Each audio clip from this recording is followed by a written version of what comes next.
Salut à tous. Aujourd'hui, on va parler d'un sujet qui me révolte profondément, les red pills, ces idées toxiques qui se répandent sur Internet et qui font tant de dégâts. Le terme red pill vient du film Matrix. Dans ce contexte, il représente le choix de voir la réalité telle qu'elle est, au lieu de vivre dans une illusion. Mais sur Internet, les red pills ont été détournées de leur sens. Elles sont utilisées pour promouvoir des idées nauséabondes sur les relations, la société et le pouvoir. Qu'est-ce que ces red pills promeuvent? Une vision dégoûtante des relations hommes-femmes, basée sur des stéréotypes rances, la glorification de la domination, du statut et de la richesse, comme si c'était tout ce qui comptait.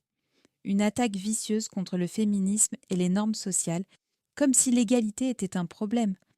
La diffusion de mensonges et de théories du complot pour manipuler les esprits faibles. Pourquoi ces red pills sont-elles si dangereuses? Elles simplifient à l'extrême des sujets complexes. Elles réduisent les relations humaines à des rapports de force, comme si nous étions tous des animaux. Elles renforcent des stéréotypes abjects. Elles perpétuent des idées fausses et dangereuses sur les hommes et les femmes, comme si nous étions tous des clones. Elles encouragent la division et la haine. Elles montent les gens les uns contre les autres, comme si nous étions tous des ennemis. Elles peuvent avoir un impact dévastateur sur la santé mentale. Elles promeuvent une vision du monde sombre et anxiogène, comme si nous étions tous condamnés. Elles co-véhiculent des informations mensongères et toxiques. Elles s'appuient sur des sources douteuses et des interprétations biaisées pour manipuler les esprits.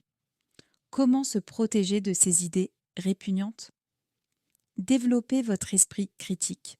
Ne gobez pas tout ce que vous voyez sur Internet. Vérifiez les sources.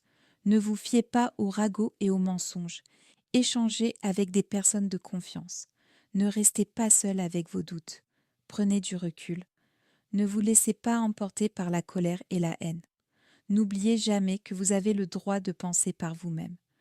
Ne laissez personne vous dicter votre vision du monde. Si vous avez des questions ou des témoignages, n'hésitez pas à les partager en commentaire.